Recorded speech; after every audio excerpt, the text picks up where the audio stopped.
they? Why did they come? What were they looking for? What were they leaving behind?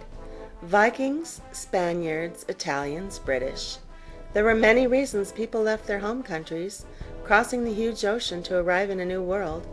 I am one of those people. My name is Christopher Columbus. A lot of historians believe that the Vikings, like Eric the Red and his son Leif Erikson, were the first to find America about 500 years before I did. Some people think I was just an explorer who simply wanted recognition by bringing wealth to Spain. They thought my only goal was to bring back spices and silks from the Orient. But really, I knew that I was responding to a personal religious call.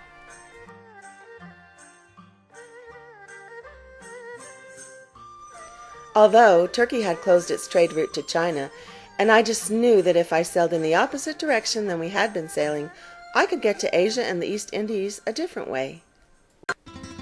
And although I'm often credited for the discovery, America was named after Amerigo Vespucci. He was an Italian explorer who recognized that America was not part of China or the East Indies, but rather a new world. A lot of British came to America.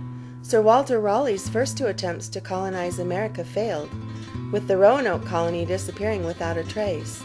Raleigh had paid for the expedition because he had heard about the legend of El Dorado, the lost city of gold. He had hoped to get rich once he found all that gold. Some British got land shares in Virginia. Owning land was the typical way people became wealthy, and there were no opportunities for them to own land in England. Others came to either free themselves from religious persecution, like the Pilgrims, also called Separatists, and the Puritans, who came to purify the Church of England by practicing religion the way they felt was the right way. Indentured servants came to work for landowners with the agreement that once they had worked as servants for a certain number of years, they would be given land of their own. This was how they were going to make their way in the world and provide for a family. Fame, fortune, freedom. Did these different groups of people find what they were looking for? Let's find out.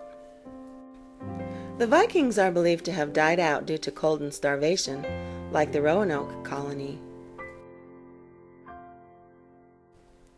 Sir Walter Raleigh never found El Dorado, the legendary lost city of gold.